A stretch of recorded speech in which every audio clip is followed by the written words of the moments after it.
السلام عليكم. فيديو جديد، اقتراح جديد وفكره جديده. والفكره تاعت اليوم هما مسمنات صغيورين بحشوات، جوج ديال الحشوات اللي هما ساهلين بزاف بزاف بزاف وفي المتناول في كل بيت وفي كل مطبخ. واللي زوينين في هاد المسمنات هما صغيورين بواحد الطريقه اللي هي سريعه، اللي ما كتشدش لينا بزاف ديال الوقت بزاف ديال المجهود، وكذلك بالدقيق ديال القمح الكامل. على بركة الله نشوفوا الفكرة ديال اليوم والحشوات اللي غادي نتقاسم معكم. كما سوق قلت لكم، حشوات اللي هي سهلة وفي المتناول، وكيجيو هاد المسمنات زوينين والاهم بنانين. وعلى بركة الله غادي ناخذ الكمية ديال الدقيق. هنا الدقيق راه كيبقى على حسب كل سيده شحال بغات دير. عندي هنا كمية ديال الفورس، وعندي هذا الدقيق ديال القمح الكامل. هذا الكامل اللي بطبيعة الحال كانت فيه النخالة ديالته وغربلته. هذه هي النخالة اللي حيدت منه واحتفظت غير بهذا الدقيق اللي عندي هنايا بلا نخاله. هنا غادي نزيد واحد شويه ديال الخميره الفوريه، ومن طبيعه الحال الكميه اللي غادي تكفاني ديال الملحه بالنسبه للقياس اللي دايره ديال الدقيق. هنا كملاحظه، انا هنا قويت اولا غلبت الدقيق ديال القمح الكامل على الفرص. وهنا كيبقى لكم الاختيار، يا اما تغلبوا الفرص على الكامل، او لا عوض الكامل ديروا دقيق ديال القمح ديال الفينو. انا هنا اختاريت باش ندير القمح ديال الدار كما قلت لكم الكومبلي، لان كتعرفوا الفوائد الكثيره ديال الكومبلي، خصوصا وحنا في شهر رمضان وشهر الصيام. كنحاولوا ما امكن، يعني على الاقل اذا ما كانش الماكله ديالتنا صحيه 100%، على الاقل تكون متوازنه. فغنعجن العجينه ديالنا، غادي نجمعوها كامله. العجينه راه كتكون شويه قاصحه، ما كتكونش مطلوقه مرخوفه. غنجمعها بحال هذا الشكل ما هكا. غادي ندهنها بشويه ديال الزيت، وغادي نديرها في بلاستيكه ولا نلوي عليها السلوفان، وغادي نخليها ترتاح. وفي هذا الاثناء ندوزو باش نوجدوا الحشوات ديالنا. وعلى بركه الله، بالنسبه للحشوه الاولى غادي ناخذ فيها البصله. غادي تعتمد على البصله، غناخذ واحد الكميه تبارك الله اللي غتكون وفيره، لان غنعمروها غير بالبصله مع بعض المنسمات. بطبيعه الحال البصله تاعتنا غادي نقشروها وغادي نشلضوها رقيقه بهذا الشكل هذا. ومن بعد غادي نديرها في واحد المقيله، وغادي نزيد عليها واحد شويه ديال الملحه. الملحه من طبيعه الحال باش غادي نملحوا هاد البصيله ديالتنا، وفي نفس الوقت هاد الملحه كتعاون هاد البصله باش كتخرج كاع هذاك الماء اللي فيها. وبالنسبه للنار، هنا راه كتكون مجهده على البوطه باش تيتبخر لينا كاع هذاك الماء. الا لاحظتوا راه ما درت لا زيت لا حتى شي حاجه، فقط البصله والملحه، وكنبقى بها تقريبا واحد 3 ديال الدقائق بحال هذا الشكل كما كتشوفوا معايا. ومن بعد كنزيد واحد الكميه ديال التحميره. هنا عندي التحميره واحد اللون اللي صراحه كان اللون ديالها زوين بزاف واللون غامق، وكتبقى ملون اللي هي طبيعي.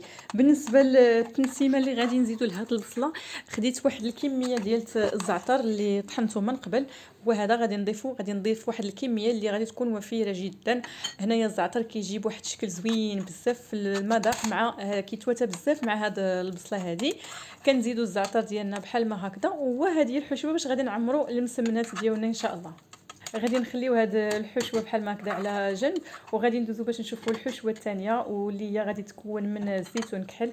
عندي هنا واحد الكميه ديال الزيتون اللي حيدت له العظم ديالو من قبل، وغادي نديرو في الطحانه، وغادي نزيد عليه حتى هويا واحد الكميه ديال الزعتر. هنا قد ما كيكون الزعتر كتير قد ما كتكون التنسيمه زوينه. وراكم كتعرفوا الفوائد يعني ديال الزعتر راها مزيانه بزاف. وهذا هو الشكل ديال العجينه ديال الزيتون اللي طحنا واللي كانت فيها الزعتر. كيبقاو واحد طريفات صغيورين ديال الزيتون. اذا هادو هما الحشوات بجوج اللي حضرنا مع بعضياتنا واللي كانوا ساهلين بزاف بزاف.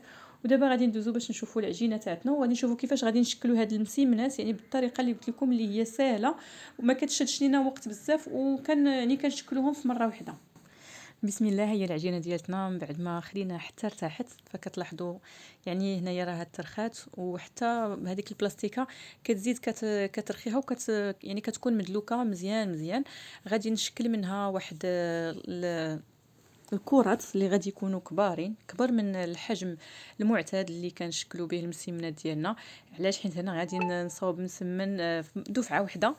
غادي نخرج منها الهواء بهذه الطريقه. بطبيعه الحال غادي ندهن يديا وغادي نقرص هذوك العجينه ديالي بهذا الشكل هكذا اللي كبير. وبطبيعه الحال راني غادي نسرحها فوق واحد البلاصه اللي غادي تكون المساحه ديالتها كبيره. هنا غادي نستغنى على ديك القصريه وغادي نسرحها في مساحه كبيره، لان هاد الكويرات غادي تشوفوا الحجم ديالهم فراه كبير.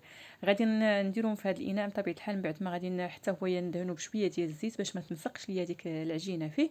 وغادي نشكل هذوك الكويرات ديالنا، وغادي نعاود نغطي عليهم بواحد البلاستيكه باش ما كيتشربهمش الهواء وما كيكونوش واحد، كتكون واحد الطبقه من الفوق اللي كتكون قاصحه. فهنايا الا تكونت لنا هذيك الطبقه ما كتجيش لنا العجينه زوينه. اللهم نغطيوها بالبلاستيكه.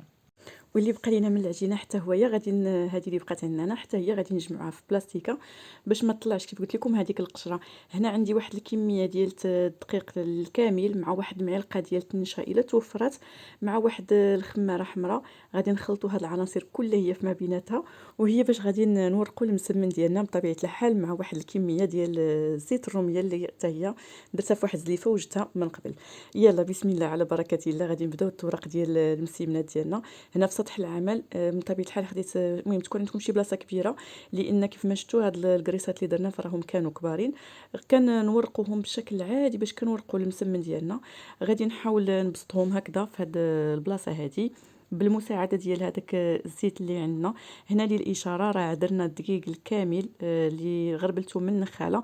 هنا كيكون شي شويه ماشي بحال ملي كنديروا الفورز والقمح، ما كتكونش ديك العجينه لينه يعني 100%، كيكون تيتقطع شي شويه، ولكن خاص يعني غير نعرفوا كيفاش نتعاملوا مع العجينه ديالتنا. كيف ما قلت لكم غادي نورقوا هاد العجينه مزيان مزيان، يعني ما نخليوهاش هكذاك غليظه لان كانت الكره ديال العجين ديالنا كبيره. غادي نكملوها في الطرق وغادي نعمروها بهذيك الحشوه الاولى اللي وجدنا ديال البصله. من بعد غادي نبداو كنجمعوها بالطريقه هذه كيف ما موضح هنايا في الفيديو، يعني كلشي مشروح في الصوره. كنلويها، ملي كنلوي كنعاود يعني كنورق بهذاك الدقيق اللي كنا وجدنا فيه المايزينا والخماره، وكندهن بالزيت وكنكمل بهذه الطريقه هذه. يعني حتى كنكملوا العجينه التشكيل ديال العجينه كامله، يعني بنفس الطريقه هكذا كنصايبوا ليها الجنيبات ديالها ما نخليوهاش معجنه. وهنايا كنكون حصلت على هذا الشريط الاولاني اللي عمرناه بالحشوه ديال البصله. وكما كتلاحظوا معايا هنا فانا كنحاول نقاد كاع هذوك الجناب ديال المسمن ديالنا. من بعد فانا غادي نحطو بالطريقه هذه باش غادي ندوزو ناخذ كره تانية وغادي نعاودو نعمروها بنفس الطريقه. يعني تنعاودو نورقو مزيان هذيك الكره ولا ديك العجينه ديالنا بطبيعه الحال ديما بالمساعده ديال الزيت، وتكون ديك الطرق يكون يعني رقيق بزاف بزاف باش ما يجوناش المسمنات ديالنا معجنين ولا هكذاك غلاضين.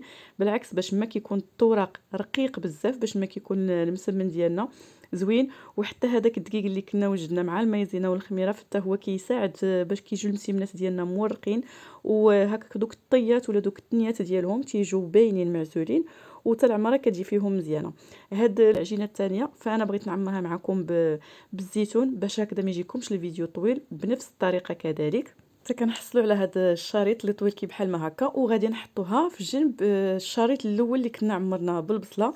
وغادي نكمل العجينه اللي عندي كامله، يعني غادي نكمل اللي تبقى ليا من الحشوه ديال البصله وكذلك حتى الزيتون.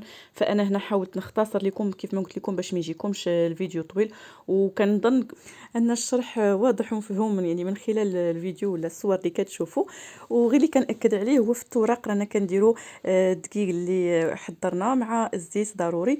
وبنفس الطريقه يعني حتى المسمنات ديالنا ما كناش بغينا نديروهم عامرين، نخليهم غير خاويين كيف ما هو يا كتشوفوا معايا دابا نيت في الفيديو. كنديروا هذاك الدقيق مع الزيت وكنعاودوا نلفوا اولا نلويو هاد المسمنات ديالنا بنفس الطريقه تماما. وكنصفوا هذوك الاشرطه اللي كنوجدوا كلهم حتى بعضياتهم. علاش؟ باش هكذا ملي كنساليو كاع العجينه ديالنا كيكونوا دوك الاشرطه هكذا على جنب، يعني كلهم حدا بعضياتهم هكذا باش كيسهل عليا التقطيع ولا التوجد ديال المسمنات ديالنا. ولاحظوا معايا هذا هو الشكل ديال الاشرطه اللي وجدنا هنا بالمساعده ديال هذه القطعه ديال البيتزا ولا موس ماضي.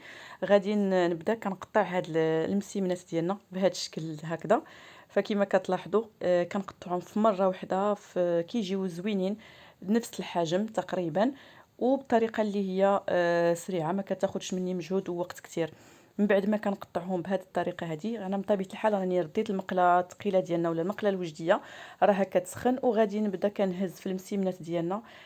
كنكون نهز كل وحده غادي غير نبسطها غير شي شويه وغندهنها بالزيت وغادي نبدا ندير في المقله انا بطبيعه الحال راه عندي كبيره، يعني هنا كنكون تنطيب واحد الكميه اللي اللي هي فيها واحد العدد ديال المسيمنات في دقة واحدة في نفس الوقت. وراكم عارفين الطياب ديال المسيمنات ديالنا كنطيبوهم بطريقة عادية كيف كنطيبوا المسمن ديالنا، كندهنوهم هكذا بشوية ديال الزيت وكنكمل الطياب ديال المسمن ديالنا. فهاد الطريقة هذه كتجي سهلة كيف ما قلت لكم، ما كتاخذش ليا مجهود كتير، ما كتاخذش وقت كتير. في نفس الوقت كنطيب واحد العدد ولا واحد الكمية اللي زعما مهمة. هنا بغيت نطيبهم يعني طياب كامل راه كنطيبهم حتى الوقت اللي كنبغي نحطهم كنعاود نسخنهم غير شويه. وبعد المرات يعني هكذا راه كنطيب غير القياس اللي بغيت نحط، والقياس الاخر كندير له غير نص طيبه، كنخليه حتى كيبرد وكنديرو في البلاستيكه، كنديرو في الثلاجه وكنخلي يعني الوقت اللي كنبغي نعاود نحطو تاني من جديد فراه كنكمل له الطياب ديالو. والمسيمنات هادو اللي كتشوفوا معايا هنايا فهادو المسيمنات اللي كانوا خاويين ما فيهم حتى شي حاجه. كان هذه هي الفكرة ولا الطريقة اللي بغيت نتقاسم معكم ديال المسمن، نقدر نقولوا صحي لأنه بالدقيق الكامل وبحشوات اللي هي سهلة والأهم في المتناول، طريقة اللي هي بسيطة. كنتمنى تنال الإعجاب ديالكم.